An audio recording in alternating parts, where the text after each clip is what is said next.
Hello everyone, मैं ममतेश गुप्ता। आज देखेंगे 29 जनवरी 2023 को जो सीटेट का पेपर हुआ था उसको देखेंगे और इसका हम सोशल साइंस वाला पार्ट देख रहे हैं। अगर आपने इसके पहले वाले पार्ट नहीं देखे हैं इस पेपर के, तो ये जो साइड में प्लेलिस्ट लगी हुई है और इसमें जो प्लेलिस्ट है सीटेट का प्रीवियस पेपर, उसमें आप क्लिक करके देख सकते हैं। ठीक है, और इन सारी प्लेलिस्टों के जो लिंक है मैं डिस्क्रिप्शन में डाल दूंगी, तो आप वहां से इन सारी वीडियोस को देख सकते हैं। आइए शुरू करते हैं। क्वेश्चन नंबर 82, सामाजिक विज्ञान के शिक्षक की भूमिका पर निम्नलिखित कथनों को पढ़िए और उपयुक्त विकल्प का चयन कीजिए कि सामाजिक विज्ञान का जो शिक्षक है उसकी क्या भूमिका होनी चाहिए। ठीक है, पहला है, ए है, सामाजिक विज्ञान की परीक्षा के पश्चात कई विद्यार्थी परीक्षा से उत्पन्न चिंता से मुक्त होने के लिए एक पार्टी में जाते हैं। कई बार आप लोग भी करते होंगे कॉलेज टाइम में कि जब आपके एग्जाम खत्म होते हैं तो आप क्या करने जाते हो, पार्टी करने जाते हो। आर है, वर्षों से परीक्षा को प्रेरक परक बनाने से विद्यार्थियों में सामाजिक विज्ञान के प्रति रुचि बढ़ी है और इसलिए इससे प्रोत्साहित करना चाहिए।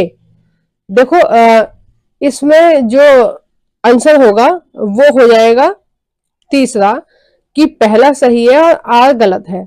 आर क्यों गलत है? देखो, पहले में क्या बोला है, ए में क्या बोला है कि वो टेंशन में है, इसलिए टेंशन से मुक्त होने के बाद क्या कर रहे हैं, वो पार्टी करने जा रहे हैं। ठीक है, पार्टी करने जा रहे हैं ना।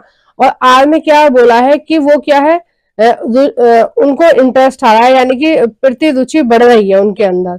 अगर प्रति रुचि बढ़ रही है तो फिर उनको ये पार्टी करने की क्या जरूरत है, इसलिए आर गलत है और ए सही है। ठीक है, नेक्स्ट देखते हैं क्वेश्चन नंबर 83, सामाजिक विज्ञान पाठ्यचर्या के विकास के संदर्भ में निम्नलिखित कथनों को पढ़िए तथा उपयुक्त विकल्प का चयन कीजिए। हमें किसके संबंध में पढ़ना है? सामाजिक विज्ञान की पाठ्यचर्या के विकास के संबंध में पढ़ना है। कथन ए, सामाजिक विज्ञान कई ऐसे विषयों को सम्मिलित करता है जो कि व्याख्या के बहुमार्ग की ओर प्रवृत्त है और जो हमारे दैनिक जीवन के अनुभवों से जोड़ते हैं। तो ये चीज सही है कि जो सामाजिक विज्ञान है वो कैसे है, जो हमारे दैनिक जीवन के अनुभवों से जोड़ता है। अगर हम राजनीति की बात करें तो वो हमारे पूरा उसका महत्व है हमारे दैनिक जीवन में। ठीक है, भूगोल का भी पूरा महत्व है हमारे जीवन में। हमें जरूरत है, हमें पता होना चाहिए हमारे देश का नक्शा, या हमें पता होना चाहिए कि कौन सा स्थान कहाँ पर है। ये सब हमें कौन बताता है? भूगोल बताता है। अब कथन है आर, सामाजिक विज्ञान स्वतंत्रता, विश्वास, परस्पर समानता एवं विविधता के समान जैसे मानवीय मूल्यों का निर्माण करने और उन्हें पोषित करने की सैद्धांतिक जिम्मेदारी का भी वहन करता है। यानी कि सामाजिक विज्ञान जो टीचर पढ़ा रहा है वो इन सारी चीजों पर भी ध्यान देगा। ठीक है, समानता पर, विविधता पर, ये क्या है, ये चैप्टर है सामाजिक विज्ञान के सारे। तो इन सारे मानवीय मूल्यों का निर्माण करना और उनको पोषित करने की सैद्धांतिक जिम्मेदारी भी वहन करता है। कौन करता है? सामाजिक विज्ञान। और सामाजिक विज्ञान की पाठ्यचर्या के विकास के संदर्भ में बात हो रही है। ठीक है, तो ये दोनों ही है। तो आर, ए और आर दोनों सही हैं और जो आर है वो ए की व्याख्या करता है। ठीक है, तो इसका जो ऑप्शन सही हो जाएगा वो हो जाएगा पहला। नेक्स्ट देखते हैं क्वेश्चन नंबर 84, एक समुदाय के किए गए अनुभवों के प्रयोग से, अनुभव यानी कि उनको उस चीज के बारे में पता है, के प्रयोग से इतिहास में निम्नलिखित में से कौन सा विषय पढ़ाया जा सकता है? पहला है ताजमहल की वास्तुशिल्पीय शैली, दूसरा है तुर्की की युद्ध की तकनीक। देखो, ये तो नहीं पता होगा। ठीक है, और उनका जो अनुभव है बच्चों का, इसके बारे में नहीं पता होगा। भारत का विभाजन, और चौथा है शाहजहां की राजस्व व्यवस्था। देखो, राजस्व व्यवस्था भी यूज टू नहीं है बच्चों के, लेकिन जो भारत का विभाजन की कहानी है वो हर बच्चे को पता होगी, कहीं ना कहीं से उसने ये सुनी होगी। ठीक है, अपने अम्मा से, अपने बाबा से। मेरी अम्मा भी बताया करती थी विभाजन की कहानियां, क्योंकि उनके समय का ही विभाजन था। मेरी अम्मा लगभग 100 वर्ष की थी जब उनकी डेथ हुई थी। तो वो बताती थी कि इस तरह से प्रॉब्लम चल रही थी, इस तरह से सैनिक आते थे अंग्रेजों के, ये हुआ था वो हुआ था, तो सारी कहानियां वो बताती थी। तो मतलब उनको बच्चों को इसके बारे में पता होगा। ठीक है, नेक्स्ट देखते हैं क्वेश्चन नंबर 85। मान लीजिए कि सामाजिक विज्ञान का एक शिक्षक विषय खनिज संसाधन पर एक रूब्रिक का विकास करना चाहता है। निम्नलिखित में से कौन रूब्रिक के निर्माण का एक भाग बनेगा? देखो रूब्रिक क्या होता है, किसी भी चीज के बारे में स्कोर या ग्रेडिंग करना, ये सब क्या है, रूब्रिक है। ठीक है, जैसे बच्चे का जो कार्ड होता है उसमें सारी चीजों का मान वो दे रखा होता है ना, कि इसमें कौन सा ग्रेड आया, एक्टिविटी में कौन सा ग्रेड है, इस क्लास में कौन सा ग्रेड है, पढ़ने लिखने में कैसा है, एक्टिविटी में कैसा है, व्यवहार में कैसा है, अटेंडेंस में कैसा है।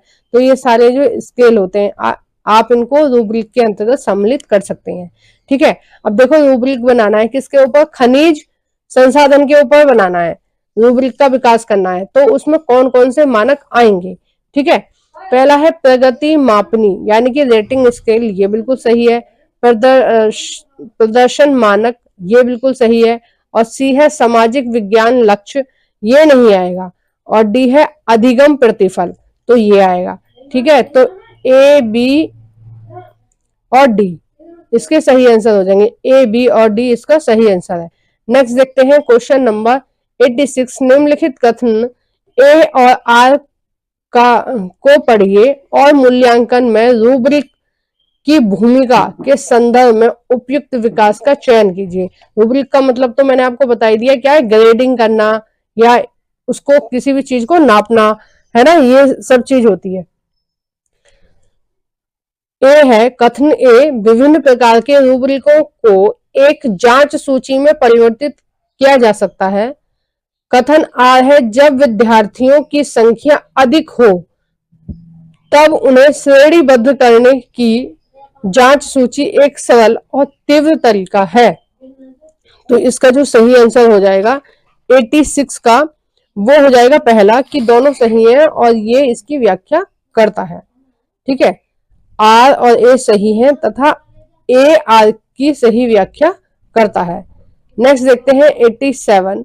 जब सामाजिक विज्ञान की एक शिक्षिका भारत में निम्न ज्ञान लेसर नॉन स्वतंत्रता सेनानी पर एक प्रश्न उत्तरी का संचालन करती है। एक मिनट, इसमें कुछ मिस प्रिंटिंग हुई है। तब वह सम्मिलित है किसके अंतर्गत आएगा? मतलब ये एक कथन दे रखा है और ये हमें क्या है, सिद्धांत दे रखे हैं कि कौन से सिद्धांत के अंतर्गत ये वाली बात आएगी। ठीक है, जब सामाजिक विज्ञान की एक शिक्षिका भारत में निम्न ज्ञान स्वतंत्रता सेनानियों पर एक प्रश्न उत्तर का संचालन कर रही है, तो ये किसके अंतर्गत आएगा, है ना। पहला है प्रमाणिक आकलन, देखो इसके अंतर्गत नहीं आएगा। दूसरा है पारंपरिक आकलन, तीसरा है नैदानिक आकलन, चौथा है निर्माणात्मक आकलन। तो ये किसके अंतर्गत आएगा? ये आएगा बी और डी के अंतर्गत। ठीक है, ये किसके अंतर्गत आएगा? बी और डी के अंतर्गत आएगा। तो बी और डी इसके सही आंसर है। ठीक है, नेक्स्ट देखते हैं क्वेश्चन नंबर 88। निम्नलिखित में से कौन से प्रश्न सामाजिक विज्ञान में मुख्यतः तथ्यों, आकृतियों और प्रक्रमों को पुनः इसमें और याद करने की योग्यता का आकलन करते हैं? ए है, एक विद्यार्थी जाति आधारित सामाजिक भारतीय समाज को समाप्त करने में किस प्रकार सहायता कर सकता है? ठीक है, दूसरा है संसद केंद्रीय कार्यपालिका पर किस प्रकार नियंत्रण कर सकती है, इसे और अधिक प्रभावशाली कैसे बनाया जा सकता है? सी है, कितने देश आसियान का एक भाग है, उनके नाम लिखिए। और डी है, राजस्थान के ऐसे कुछ जिलों के नाम लिखिए जो अपनी सीमाएं पाकिस्तान से साझा करते हैं। तो देखो ये दोनों आपने देखे, ये दोनों कैसे हैं? याद करने वाले हैं। ठीक है, हमें क्या देखना है? पुनः स्मरण और याद करने की योग्यता का आकलन। ठीक है, मतलब कौन बच्चा कितना अच्छा याद रख सकता है चीजों को। और ये दोनों किस पर आधारित हैं, ये दोनों जो ऊपर वाले जो दो कथन हैं ये किस पर आधारित हैं, ये समझ के हिसाब से है। ठीक है, बच्चे क्या है इसमें अपने तर्क शक्ति का प्रयोग करेंगे इनको समझने के लिए। एक विद्यालय में जाति आधारित सामाजिक भारतीय समाज को समाप्त करने में किस प्रकार सहायता प्रदान कर सकता है। तो ये क्या है, ये तर्क के आधार पर हम इनको देखेंगे, ए को और बी को। लेकिन देखो आसियान के देश याद करने हैं तो उसमें तर्क की कोई जरूरत नहीं है, सीधे सीधे देश हैं वो याद करने हैं। ठीक है, मॉरिशस वगैरह ये जो हिंद महासागर के द्वीप है वो आते हैं आसियान के अंतर्गत। ठीक है, और राजस्थान के जिलों के नाम भी आपको याद ही करने हैं जो पाकिस्तान से लगे हुए हैं। तो इसका जो सही आंसर हो जाएगा वो हो जाएगा सी और डी सही है। नेक्स्ट देखते हैं क्वेश्चन नंबर 89। RTI एक्ट 2009 के अनुसार मूल्यांकन प्रक्रमों के विकास के लिए निम्नलिखित में से किस पर विचार किया जा सकता है। देखो RTI कानून बनाती है शिक्षक से संबंधित। ठीक है, शिक्षक से संबंधित कानून बनाती है। तो इसमें से कौन सा एक्ट है मूल्यांकन प्रक्रियाओं के विकास के लिए। ठीक है, मूल्यांकन के लिए कौन सा एक्ट, कौन सा आधारित है। ठीक है, उस पर हमें विचार करना है। ए है क्रियाकलापों द्वारा अधिगम को प्रोन्नत करना। बी है अन्वेषण के लिए अवसर प्रदान करना। ठीक है, और ये दोनों सही है क्योंकि देखो क्रियाकलापों द्वारा आधारित अधिगम को प्रोन्नत करना यानी कि आगे बढ़ाना। ठीक है, अन्वेषण यानी कि खोज के लिए अवसर प्रदान करना बच्चों को, मतलब इस तरह से पढ़ाना है कि हमें बच्चों को क्या बनाना है, खोजी बनाना है। ठीक है, अन्वेषण में उनकी मतलब खोज में उनकी जो तर्क शक्ति है वो बढ़ेगी। ठीक है, और उनका चिंतन शक्ति बढ़ेगी। सी है उपस्थिति में नियमितता का प्रबंध करना। उपस्थिति से अटेंडेंस से कोई लेना देना नहीं है इसका। ठीक है, RTE में इससे संबंधित कोई भी बात नहीं लिखी गई है। और डी है भय, सदमे एवं चिंता से बच्चों को मुक्त करना। तो ये ए, बी और डी बिल्कुल सही हो जाएंगे। ठीक है, ए, बी और डी एकदम सही है। क्वेश्चन नंबर 90 और ये इस वीडियो का लास्ट क्वेश्चन है। निम्नलिखित में से कौन सा अधिगम प्रतिफल इस प्रश्न भारतीय संविधान की प्रस्तावना में शब्द समानता का अर्थ है। मतलब भारतीय संविधान में जो भारतीय संविधान की प्रस्तावना में जो समानता लिखा हुआ है उसका अर्थ क्या है। में मुख्यतः प्रतिबिंबित है। कौन सी बात प्रतिबिंबित है। ए है जानकारी एवं स्रोत। तो देखो ये जो दिया गया है समानता और ये सारे दिए गए हैं आपको सिद्धांत, यानी कि कौन से सिद्धांत के अंतर्गत ये बात आएगी, कौन सी बात आएगी। अधिगम प्रतिफल इस प्रश्न भारतीय संविधान की प्रस्तावना में शब्द समानता का क्या अर्थ है। मतलब ये हम पूछ रहे हैं कि समानता का क्या अर्थ है। तो ये जो प्रश्न है वो कौन से सिद्धांत के अंतर्गत आएगा वो हमको देखना है। ठीक है, जैसे आपने बीएड में बहुत सारे सिद्धांत पढ़े होंगे ना अधिगम के, उनकी ही बात है ये। पहला है जानकारी एवं उनके स्रोतों का विश्लेषण एवं मूल्यांकन कीजिए। बी है कारण एवं प्रभाव का आकलन कीजिए एवं कारण दीजिए। तीसरा है वर्गीकृत कीजिए, विषमताएं दर्शाइए और तुलना कीजिए। और चौथा है वर्गीकरण कीजिए और घटनाएं एवं उनके प्रभावों का पूर्व अनुमान लगाइए। तो इसका जो सही आंसर हो जाएगा वो हो जाएगा ए, पहला। पहला क्यों होगा कि जो समानता के बारे में हम पूछ रहे हैं कि भारतीय संविधान में जो समानता दिया गया है उस शब्द का मीनिंग क्या है। तो हम जानकारी या उससे संबंधित स्रोतों को देखेंगे और उनका विश्लेषण करेंगे और उनका हम मूल्यांकन करेंगे। तो इस वाले सिद्धांत के अंतर्गत ये जो आंसर है ये आएगा। ठीक है, आपको मेरी वीडियो कैसी लगी प्लीज आप कमेंट बॉक्स में बताइए। जो भी फ्रेंड आपके ये सारे प्रैक्टिस सेट करना चाहते हैं सीटेट के, उनके साथ इस वीडियो को शेयर कर देना। और अगर आप मेरे चैनल पर नए हो तो प्लीज मेरे चैनल को सब्सक्राइब कर देना। Thank you for watching.